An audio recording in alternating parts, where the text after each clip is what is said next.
மீண்டும் உருவாக. மண்ணை அழகாய் பக்குவப்படுத்தி அதை சரியாக வணைந்து ஒரு அழகான மண்பாத்திரத்தை உருவாக்குகிறார்கள். அதே மண்பாத்திரத்தை அழிக்க வேண்டுமானால் ஒரே நிமிடம் போதும். அதை கீழே போட்டாலே அது உடைந்துவிடும். ஆம், உருவாக்குவது மிகவும் கடினம், ஆனால் அழிப்பது மிகவும் எளிது. இதே போலத்தான் தேவன் ஆதாமை மண்ணினாலே உருவாக்கி தன்னுடைய ஜீவ சுவாசத்தை அவனுக்குள் கொடுத்தார்.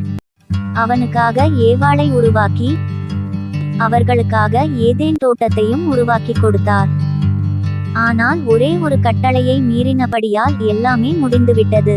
மண் பாத்திரம் உடைந்து விடுவது போல ஆதாம் ஏவாளுடைய மகிமை தேவசாயல் எல்லாமே போய்விட்டது. ஆனாலும் தேவன் இரக்கம் உள்ளவராய் நம்மை மீண்டும் அழகாய் வணைவதற்காக, நம்முடைய இழந்த தேவசாயலை பெறுவதற்காக இயேசு கிறிஸ்துவை இந்த உலகத்திற்கு அனுப்பினார். அதோடு இயேசு கிறிஸ்து அதற்காக தன் உயிரையே கொடுத்தார்.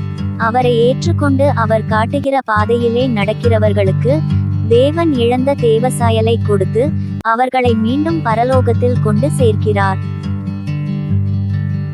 அது மாத்திரமல்ல, இந்த உலகத்தில் எப்படிப்பட்ட கஷ்டங்களிலும் போராட்டங்களிலும் உடைக்கப்பட்ட நிலைமைகளில் இருந்தாலும் ஆண்டவராகிய இயேசு கிறிஸ்து எல்லா நிலைமைகளையும் மாற்றி நம் வாழ்க்கையை மகிழ்ச்சியுள்ளதாய் அமைக்க அவர் வல்லமையுள்ளவராய் இருக்கிறார். உடைந்து போன வாழ்வை மீண்டும் உருவாக்க இயேசுவால் கூடும்.